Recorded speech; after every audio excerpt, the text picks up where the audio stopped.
Welcome to Vintage Variety. Today I am out thrifting and antiquing with a friend of mine. The first place that we're going to do a walkthrough of is this thrift store. This is one of my favorite thrift stores, and it's kind of hit or miss with this place. Sometimes they will have a large selection of jewelry, and sometimes they will only have a few items. Today they have quite a bit of jewelry, and I'm going to look through all of this. Hopefully I will find some good items, and I will share those with you at the end of the content. Now we're going to check out this antique store. This is called Back in the Days Antiques and Collectibles. This is a store that I've never visited before, so I'm excited to see what all they have. Bread box. This is a pretty nice bread box. It's not something that I need, but never hurts to look at the price of some of these things. They have a lot of different knickknacks, certain things like that. Hi guys. So let's just take a look around. I'm hoping that they will also have some vintage jewelry.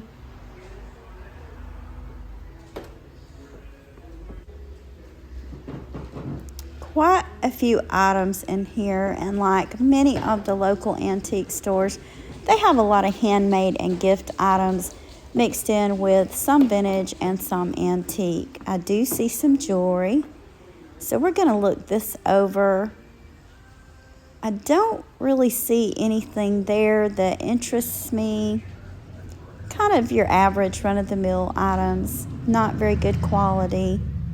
I do see a case nearby, and wow, these are some really beautiful brooches. I see some pieces that look like Weiss and also some Juliana.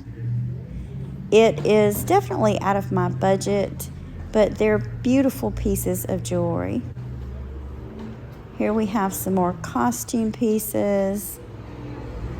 Nothing that really catches my interest. This is rather pretty, but not good quality. More costume pieces. Some of these look like they're handmade. This looks really pretty. It looks like lucite with flecks of gold. Here we have some more. I like this. I just don't like the thing that's hanging at the bottom of it. I think if I were to buy it, I would probably remove that piece. Okay, but not bad.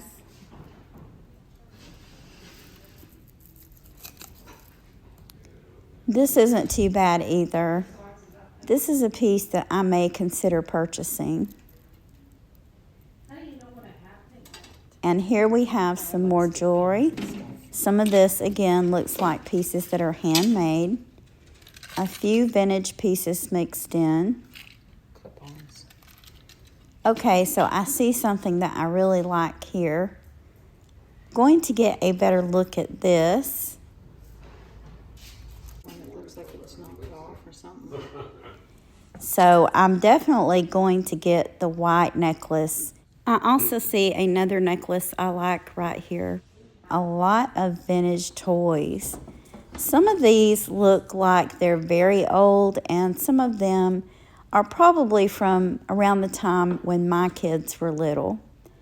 I did spot a couple of items that really are what I would say antique. Look at this. This is a Snow White kitchen, and it's still in its original box. And then we have an old oven. Some stuffed animals. Most of these don't look that old. And get a load of this. I think this is probably something that I would have purchased for my kids. Some dishes. Many of these are vintage. It says that they're 50% off. A beer stein. Just want to browse through really quickly and look at some of these things. I'm mainly just looking for vintage jewelry, but you know, I always like to look around. There are a lot of different things that I'm interested in, and quite a few things that I've collected over the years. I like the vintage vanity items. I always think those are really neat. Some more glassware. I'm mainly just doing a quick walkthrough now. I'm trying to let you guys get a view of everything. This antique store doesn't have quite as much stuff in it as I'm used to seeing, and I feel like a lot of the stuff in here is just kind of like yard sale stuff. This is nice, a Hoosier cabinet, and it looks like someone has redone this one, and it's not too bad of a price. So I have picked out a few items. 2 of them do not have prices, so I'm going to take my items up front and I'm going to ask about the pricing on them, and if the price is right, I will purchase them. Again, at the end of this content, I'll show you guys what I got.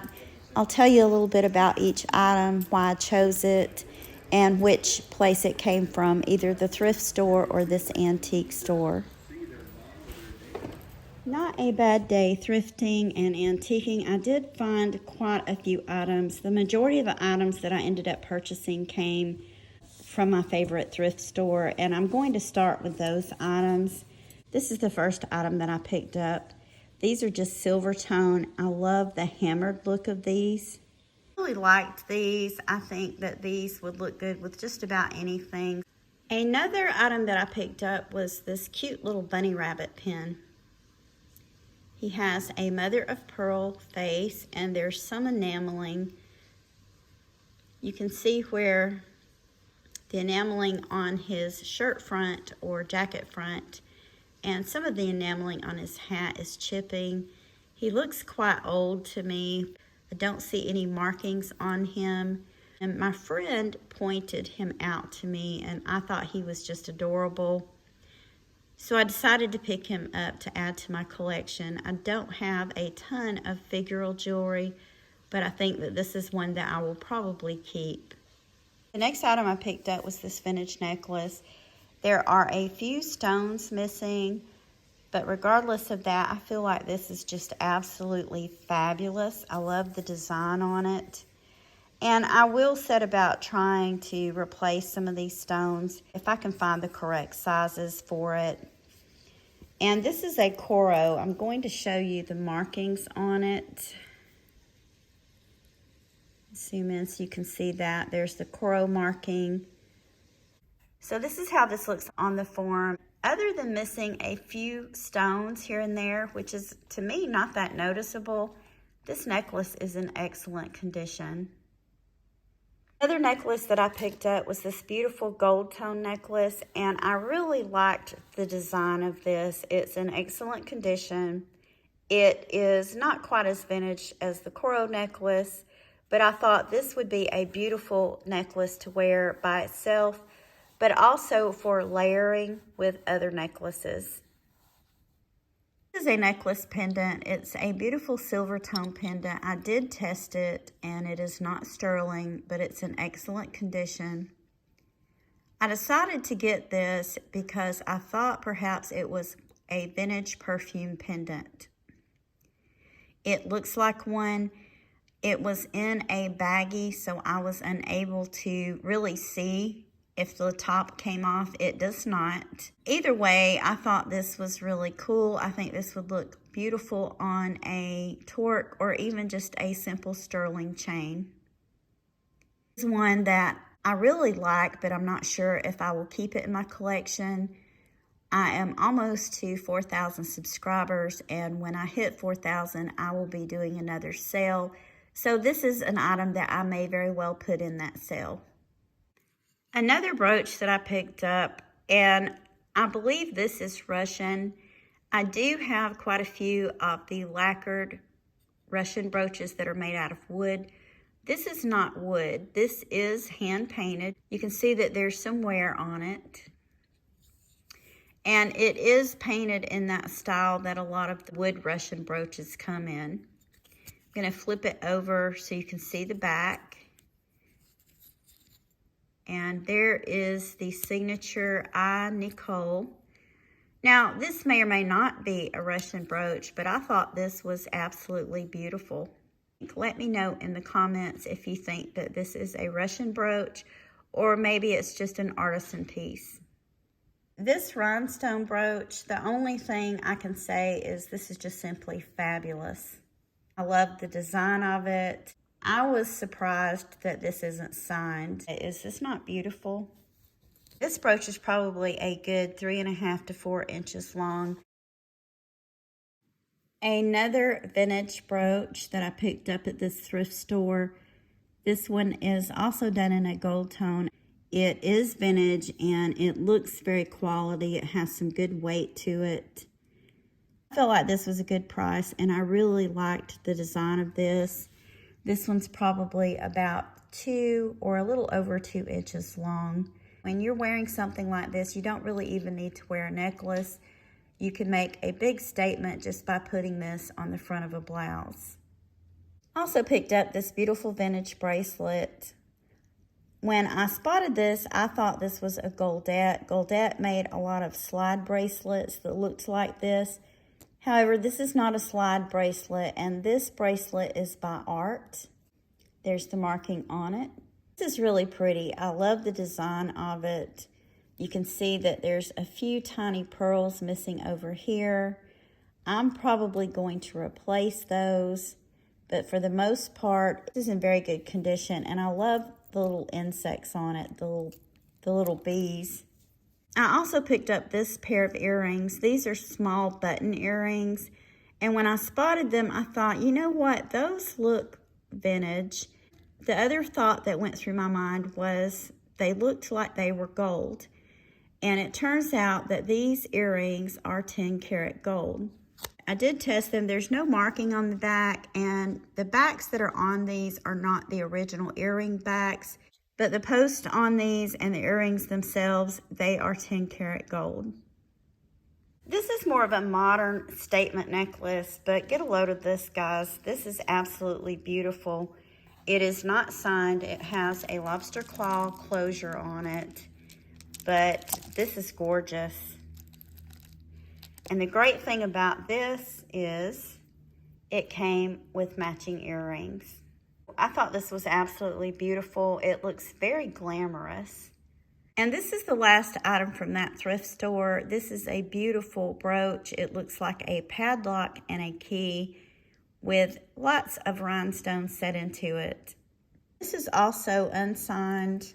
I think this would also look beautiful as a pendant. It could be attached to a chain and worn that way. Now for the items that I purchased at the antique store.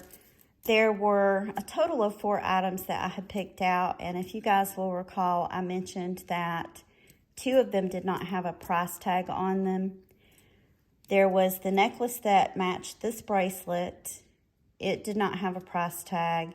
And then there was the other necklace that was beaded. So when I went up front to pay and I requested the prices on those items, I was kind of thrown off a little because the price on the necklace was way more than the bracelet had been priced. And I considered getting it. I hate breaking up a set, but when I looked closely at the necklace, one thing that I noticed is a lot of the beads on the necklace had scratches. There were 3 beads that had really deep scratches that I did not think would clean off.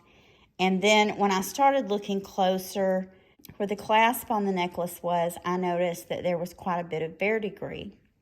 I did point this out to the owner of the antique store. I said, you know, this necklace has quite a bit of damage. It has some verdigris started on it that's going to have to be cleaned off in order, if not, it's just going to destroy the necklace. And because of the scratches, the scratches, you know, I pointed them out that they probably wouldn't come off. And I asked him, you know, if he would go down a couple of dollars on the price. He said no. So I left the necklace there. I don't like the idea of buying something that's damaged, especially when I feel like the price is just way more than the item is worth. But I did buy the bracelet because I felt like the bracelet was reasonably priced. This is a beautiful bracelet. I'm surprised that it wasn't signed. Not a bad item. As for the other necklace with the beads on it, it was the same thing. The item wasn't priced, and the price that he gave me was a little bit ridiculous, so I also left that necklace there. This, however, was a reasonable price, and so was this one. This is a Stella and Dot necklace. It is absolutely beautiful. I'm going to put it on the form so you guys can see it. Isn't this gorgeous? And I felt like this was worth the price that I paid for it. It was a reasonable price. And there is the marking on this. Stella and Dot. I want to thank you for taking time out of your day to share these items with me. If you haven't already, please give me a thumbs up, subscribe, and ring the bell for notifications on more content about collecting vintage and antique items. Thank you again for watching, and I hope you all have a wonderful day.